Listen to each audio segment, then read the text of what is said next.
Dito nga po sa pinakabagong Pulse Asia Survey, nakita po natin yung pagbaba ng trust ratings ng Pangulong Marcos Jr. habang nananatili naman pong mataas itong ratings ng ating Vice-Presidente. Kayo po mismo kasama ang nagsagawa nitong survey na ito. So gusto naming maintindihan ito pong naging resulta ng pinakabagong survey ng Pulse Asia.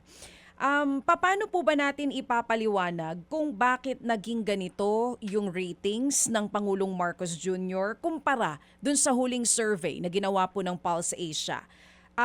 Significant po ba yung naging pagbaba ng ratings ng Pangulo? DJ Chacha, actually walang gaanong significant na pagbabago doon sa approval at trust rating ng Pangulo at ng Vice Presidente. Pag tinignan natin yung approval rating ng Pangulo sa 34% ay halos kapareho lang ng 33% noong September. Ito within the margin of error from survey to survey. Ganun din yung Vice Presidente, yung 55 niya noong September ay naging 56. So isang puntos na itanaas at again, ito hindi statistically significant.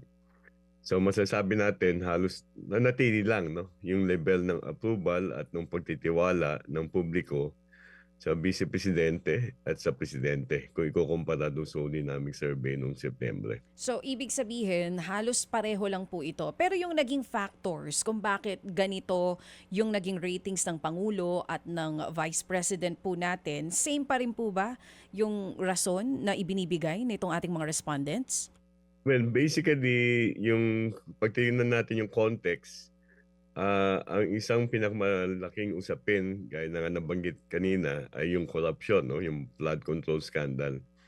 Pag sinuri natin mabuti yung approval at trust rating ni Presidente Marcos, ang pinakamalaking pagbabago sa kanya ay yung pagtaas ng disapproval at distrust sa NCR o National Capital Region, kung saan ay maaaring masabi natin may kinalaman dito nga yung flood control scandal dahil dito sa region na ito nagkaroon ng ilang mga malalaking protesta nitong nakaraang 3 buwan.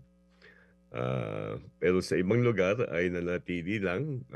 Ang Vice Presidente mo tumaas ang kanyang approval at trust sa Visayas. So yun ang pagkakaiba.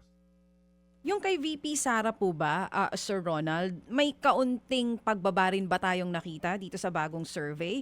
Kahit pa mas mataas pa rin kay Pangulong Marcos yung trust at approval ratings niya? Wala rin DJ Chacha nanatili lang doon sa level na nakita natin nung nakaraang survey na 55% nag-approve at 54% nagtitiwala sa kanya. Walang gaanong pagbabago siguro dahil wala namang gaanong nangyayari o nagaganap sa bahagi ng Vice Presidente. Mga kapatid, brothers and sisters, saan ka pa? Dito na tayo sa totoo. Dito na tayo sa True FM. Mga kapatid, mag-subscribe and follow po kayo sa social media accounts ng True Network PH. Yan po kami, hanapin nyo lang True Network PH, Facebook, Instagram, YouTube, TikTok, and podcast.